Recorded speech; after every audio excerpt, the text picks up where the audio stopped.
Under a bruised orange sunset, Tavian Reed dragged a broken wooden cart across the dead salt desert, its wheels screaming over the white crust. Behind him, stolen grain sacks, smoked riverfish, clay jars of honeyed roots, and skins of clean. Water rattled like treasure meant for kings. Then he saw the smoke. A circle of black stone huts stood inside a collapsed volcanic crater, dressed for festival with red banners and bone wind chimes. But no cooking smell rose from the hearths, no laughter, no drums, only cold ash and the thin, shameful silence of hunger. A spear suddenly flew through the twilight and pinned Tavian's sleeve to the cart. From the smoke stepped Varka of the Ash-Tusk hearth, an orc mother with ash-grey skin, faded festival paint, and an axe trembling in her hand. Behind her, 2 starving children stared at the food as if it were a dream. "If you came to mock our empty festival, human," she whispered, "I will bury you before my children hear you laugh." Tavian did not raise his hands too quickly. In the desert, sudden movement could get a man killed faster than guilt. "I didn't come to mock anyone," he said, his voice dry from salt wind. "I came looking for a place where children still needed supper." Varka's yellow eyes narrowed. The axe in her hand did not lower. Around her, the crater settlement watched in silence. Black glass walls curved like broken teeth beneath the dying sun, and every hut wore festival ribbons, though every cooking pit lay cold.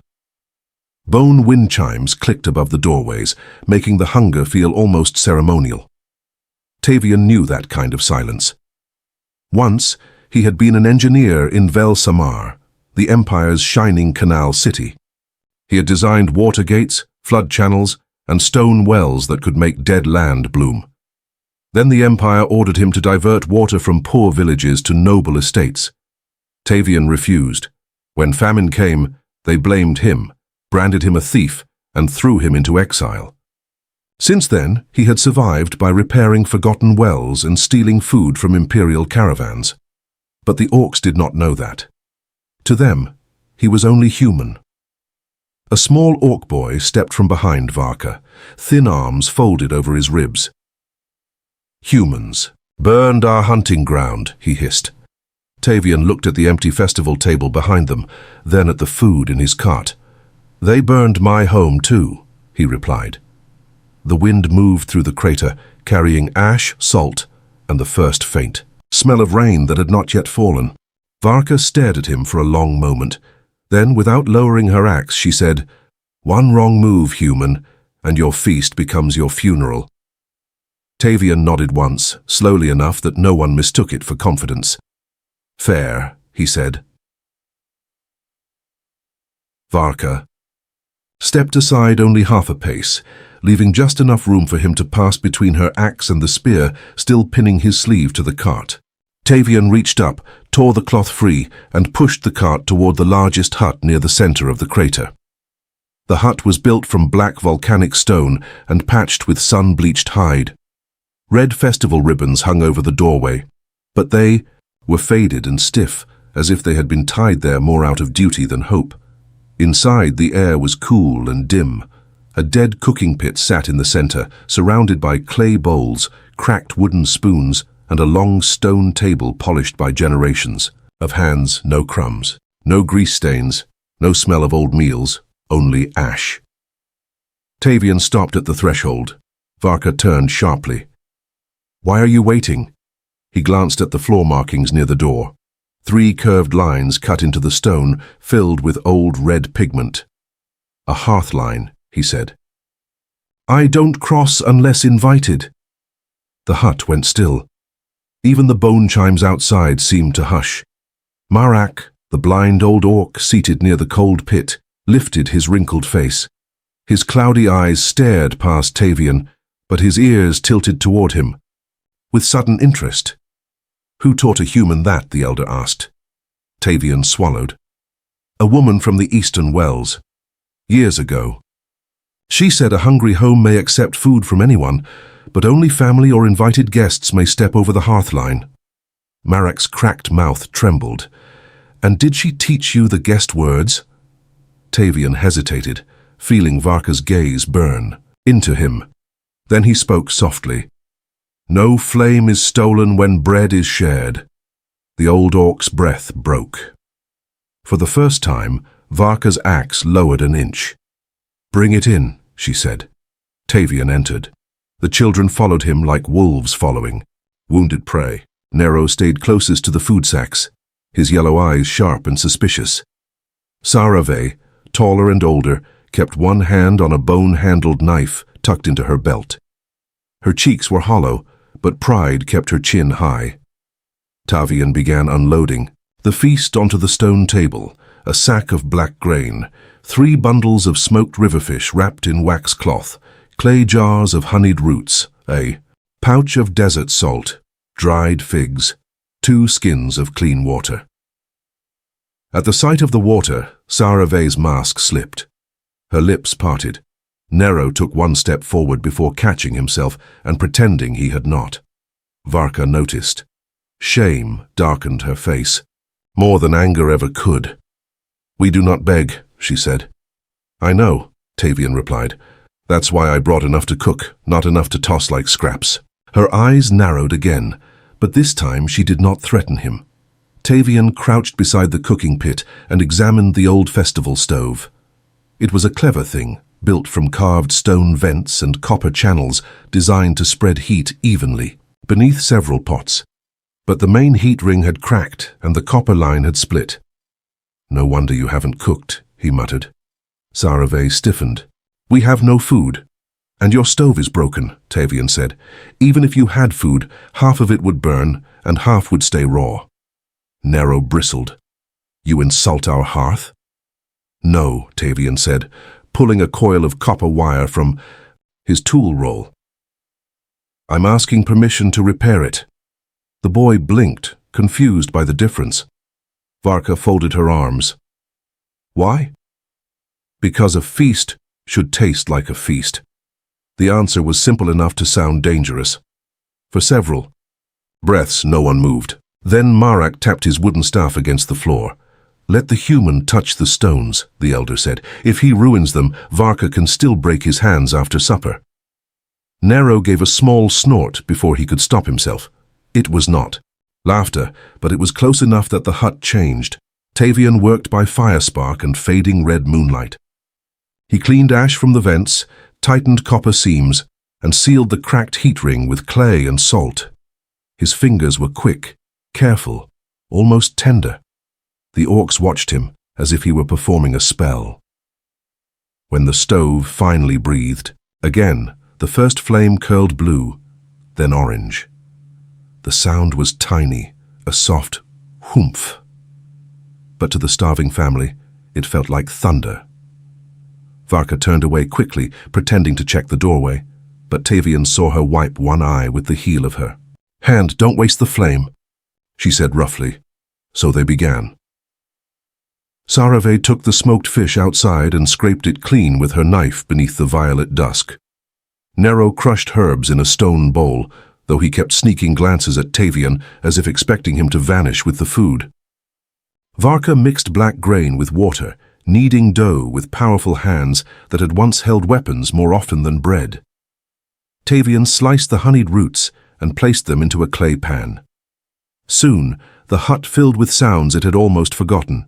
Oil hissing, water bubbling, a knife tapping wood, bread dough slapping stone.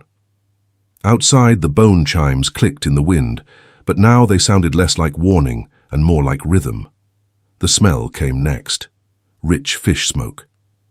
Warm grain, sweet roots caramelizing over fire, desert herbs waking in hot oil. Nero's stomach growled so loudly that Sarave looked at him. He glared back as if daring her to mention it. Tavian pretended not to hear. When the first bowl was ready, Varka reached for it, perhaps out of habit, perhaps to inspect it for poison, but Tavian lifted it carefully and held it out to Nero. The boy froze. Everyone froze. For the youngest first, Tavian said. That was the rule at the Eastern Wells. Nero stared at the bowl. His pride fought his hunger, and hunger was older. He snatched it, but not cruelly. His fingers shook around the warm clay. Maybe it's poisoned, he muttered. Then I cooked it badly, Tavian said. Again, that almost laugh moved through the room. Nero raised the bowl to his mouth. He took one cautious bite. His face changed. Not into joy, not yet, into disbelief, as if he had forgotten food could be warm. Sarave looked away, blinking hard. Varka's jaw tightened. Marak bowed his head and whispered words in a language Tavian did not know. Then Nero took another bite, faster this time. Varka watched Tavian across the firelight. Her suspicion had not vanished, but something inside it had shifted. The axe remained within reach, but her hand was no longer on it. "Why would a human feed orcs?" she asked quietly. Tavian looked at the repaired stove, the full bowls, the children trying not to cry while eating. "Because hunger makes every language sound the same," he said. Outside, beneath the sand, something began to click.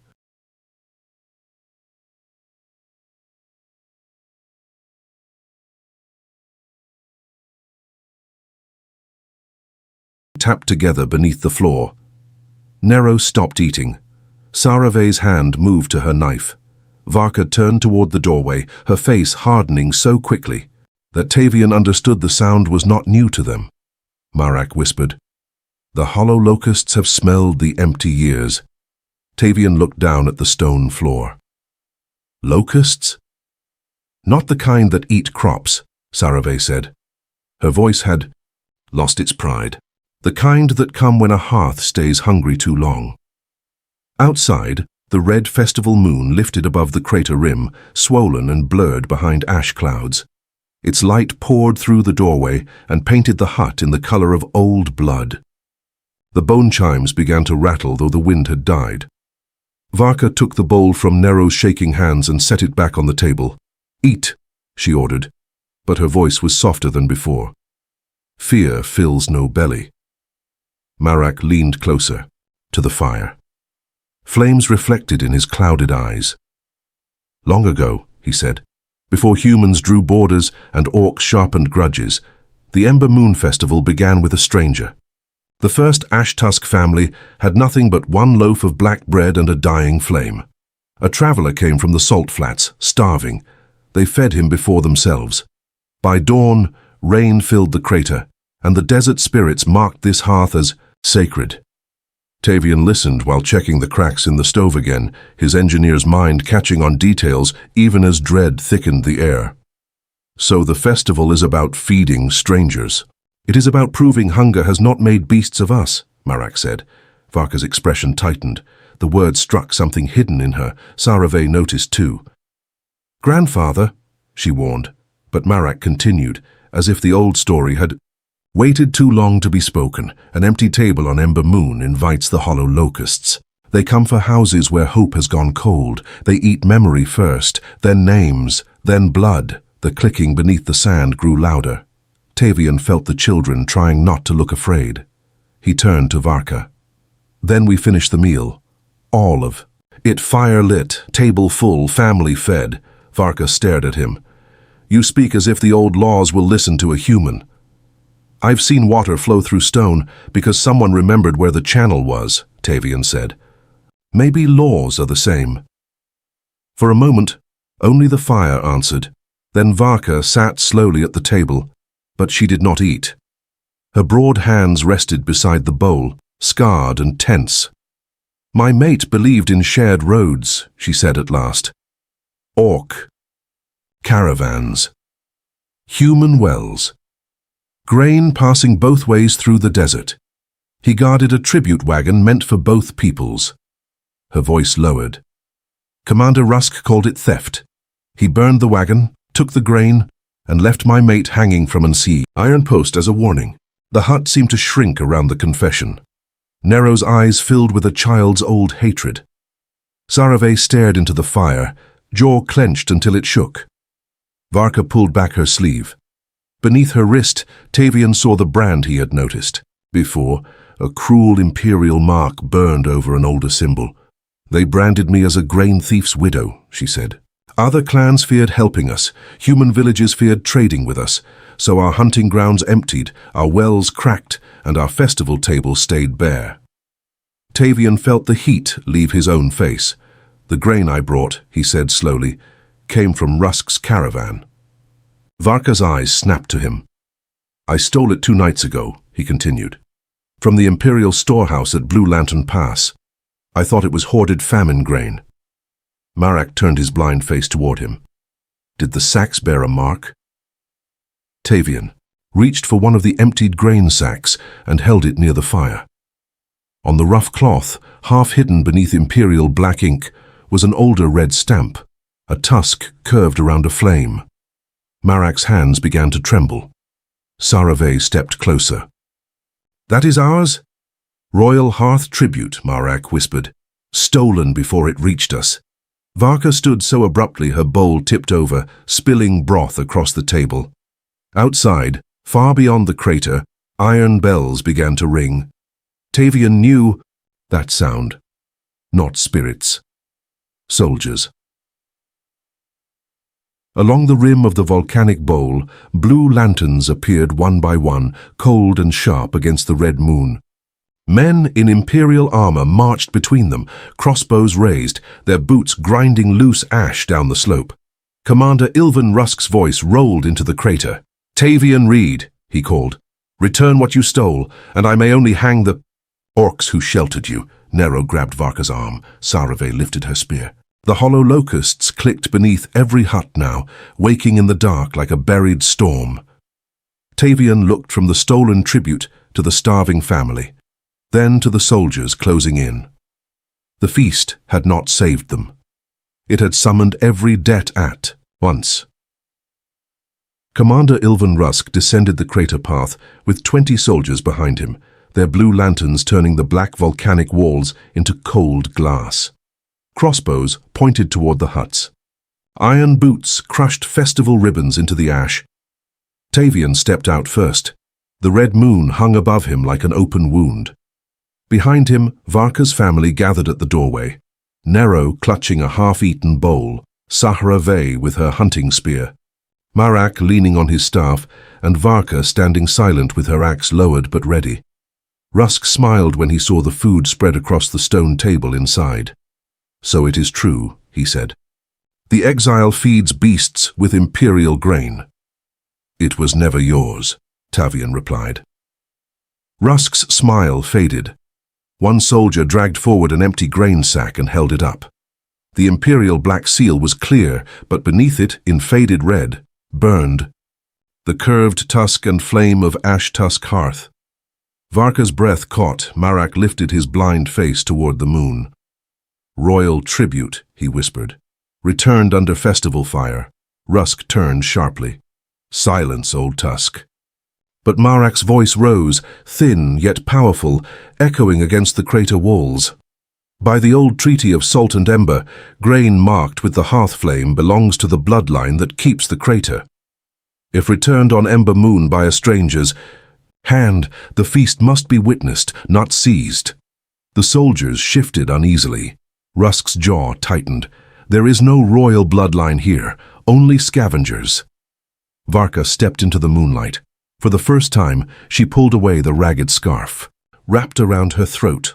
Beneath it was a mark Tavian had not seen before. Not a brand, but an ancient birth sigil carved in dark green ink across her collarbone, a tusk encircling a crown of flame.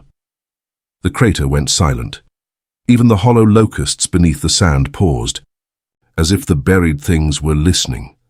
Marak bowed his head. Varka of Ash-Tusk Hearth, last hearth mother of the crater line. Nero looked up at his mother, stunned. Mama? Varka's eyes did not leave Rusk. I hid it so my children could live. Rusk laughed, but there was fear inside it. A queen of empty bowls, a ruler of cracked stones. Still enough to expose a thief, Tavian said. Rusk's face twisted. Now the truth stood naked beneath the red moon. He had not merely hoarded grain. He had starved the Ash-Tusk line on purpose.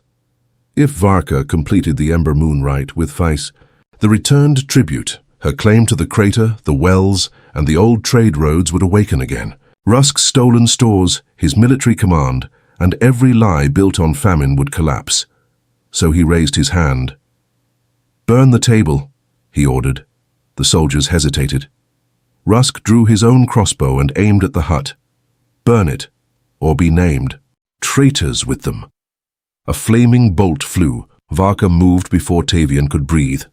She struck the bolt aside with her axe, sparks scattering across the ash like broken stars. The fire hit the ground near the doorway. Instantly, the sand erupted. The hollow locusts burst upward in a black, shrieking cloud, bone wings, hollow eyes, and teeth like white needles. They swarmed toward the cold huts first, then turned toward the soldiers' blue lanterns. Men screamed.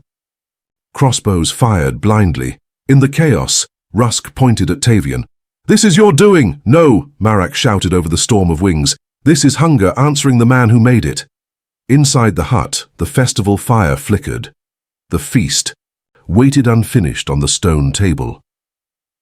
Varka looked at Tavian, and in her fierce eyes he saw the terrible truth. The rite had begun.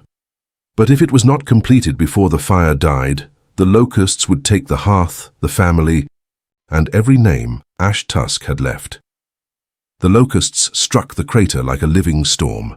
They battered the black glass walls, scraped over rooftops, and swarmed around the soldiers' lanterns until the blue flames vanished beneath crawling wings. Men stumbled backward, screaming as the creatures chewed through leather straps, wooden crossbows, and the painted names on their shields. But they did not touch Rusk.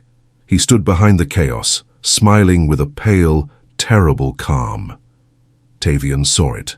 Then, the small iron charm hanging from the commander's neck, shaped like a hollow insect. Rusk had not merely starved the Ash-Tusk family, he had known what hunger would awaken. "You called them?" Tavian shouted. Rusk's smile sharpened. "I only left the door open. Empty bellies did the rest." Varka roared and lunged toward him, but a wave of locusts crashed between them. Sarave dragged Nero back into the hut as bone wings sliced the air around their faces. Marak stood by the stone table, chanting with a shaking voice, trying to keep the festival fire alive. "Must finish the rite," he cried. "The hearth must be fed, the family must share, and the stranger must chew." It ran downward into the old volcanic floor. Tavian dropped to his knees, scraping ash away from a buried metal plate. Beneath it was a lever marked with canal symbols older than the Empire. Marak heard him moving. "What is it?" "An underground flood channel," Tavian said. "Your crater was built to defend itself. Can you open it?" Tavian's hands froze. He could, but the lever seal was fused shut. It needed a heat map, a pattern of pressure points, and the only copy he had was folded inside his coat. His final canal plans from Velsamar. The proof that he had never caused the famine. The proof that might one day buy back his human name. Varka saw the paper in his hand. Even with the locusts screaming around them, she understood. "That is your way home," she said. Tavian said nothing. Rusk's voice cut through the storm. "Give me the food and the woman, Reed. Walk away, and I will tell the Empire you died innocent." For one impossible second, Tavian saw it. A road back to human cities, clean clothes, his name cleared, doors opening instead of closing. Then Nero stepped beside him, holding a piece of black festival bread in both trembling hands. "You," said youngest first, the boy whispered. "Now family next." He offered the bread to Tavian. Tavian stared at it. Varka came closer, bleeding from a cut across her brow. Her voice broke, not with weakness, but with the weight of a queen who had nothing left to give except truth. "Finish this rite with us, Tavian Reed," she said. "And you will not be exile, thief, or stranger. You will be Ash-Tusk family. My children will call you uncle. My table will know your bowl. My land will know your name." The paper shook in Tavian's hand. Behind him, Sarave planted her spear in the doorway and stood guard over the fire. Marak's chant grew louder. Nero still held out the bread. Tavian took it. Then he placed his canal maps into the festival flame. The paper curled. Ink blackened. His old life burned in orange light. Using the ash, he marked the pressure points on the buried seal, pressed them in order, and slammed the lever down. For one heartbeat, nothing happened. Rusk laughed. Then the crater roared. Water exploded from channels hidden beneath the black stone, bursting upward in silver columns. It rushed through dry trenches, swept soldiers from their feet, and smashed into the locust swarm with the force of a desert god waking from sleep. The Hollow. Locusts shrieked as water struck them. Their bone wings dissolved into white dust. Their hollow eyes burst like sparks in rain. Rusk tried to run, but Varka caught him by the collar and hurled him into the flooded ash at her feet. Inside the hut, the family gathered around the stone table as the fire steadied. Nero broke the bread. Sarave passed the bowl. Marak whispered the final words, and Tavian, no longer standing at the doorway, sat among them. The red moonlight touched his burned hands, Varka's bloodied face, and the feast between them. The rite was complete. By dawn, the desert had changed its voice. For years, Ash-Tusk hearth had woken to dry wind, cracked stone, and the tired rattle of bone chimes. But that morning, water whispered through the crater. It moved in shining threads along the old channels Tavian had opened, slipping between. Black volcanic stones circling the huts, pooling beneath the festival table as if the land itself had finally remembered how to breathe. The red moon had faded. Pale gold sunlight touched the crater walls, turning the glassy rock warm instead of cruel. The hollow locusts were gone. Only white dust remained where their wings had dissolved, scattered across the wet ash like strange snow. Commander Rusk lay bound near the broken rim path, his fine armor soaked, his blue lantern crushed beside him. His soldiers stood apart from him now. Some looked ashamed, others looked afraid. None looked eager to obey him. Marak stood before them with his staff planted in the mud. Though blind, the old orc seemed taller than all of them. "By imperial seal and old treaty," he said, holding up the grain sack marked with the tusk and flame, "this tribute was stolen from Ash-Tusk hearth. By witness of soldiers, moon, and returned feast, Varka of the crater line has completed the Ember Moon rite." Rusk spat blood into the wet ash. "Old songs do not make law." One of his own captains looked at the sack, then at the flooded channels, then at Varka standing beside the stone table with her axe in hand. "No," the captain said quietly, "but seals do." Rusk's face went pale. The soldiers took him away before midday, not as a commander, but as a prisoner. His threats followed him up the crater path until the wind swallowed them. Tavian watched him go without triumph. The man had offered him his old life back, his clean name, his place among humans. And Tavian had burned that future to ash. He touched the inside of his coat where the maps had once rested. The pocket was empty now. No proof, no pardon. No return to Velsammer as the wronged engineer. Varka noticed. She did not offer comfort quickly. Orc grief, Tavian had learned, was not something they covered with easy words. She simply came to, stand beside him in the new morning light. "You lost much," she said. Tavian looked at the water sliding through the channels. Children were already kneeling beside it, laughing as they dipped their fingers into the impossible stream. "So did you," he replied. Varka's gaze moved to the huts, the cracked banners, the empty places where her mate and lost kin should have stood. "Yes," she said, "but today, what remains can grow." By evening, survivors began to arrive. First came 2 old orc sisters from a hidden cave beyond the salt flats, carrying bundles of seed wrapped in hide. Then a limping hunter with 3 grandchildren. Then a family who had lived for years in a dried riverbed, too afraid of Rusk to return. They came slowly, suspiciously, as if the crater might vanish if they trusted it too soon. When they saw the water, many wept. When they saw Varka's birth sigil uncovered beneath the festival smoke, they knelt. She did not sit on a throne. There was none. She stood in front of the same black stone table where her children had nearly starved and told them, No one. Kneels hungry in my hearth. Stand and eat. That night, the feast continued. It was no longer grand in the way of rich courts or imperial halls.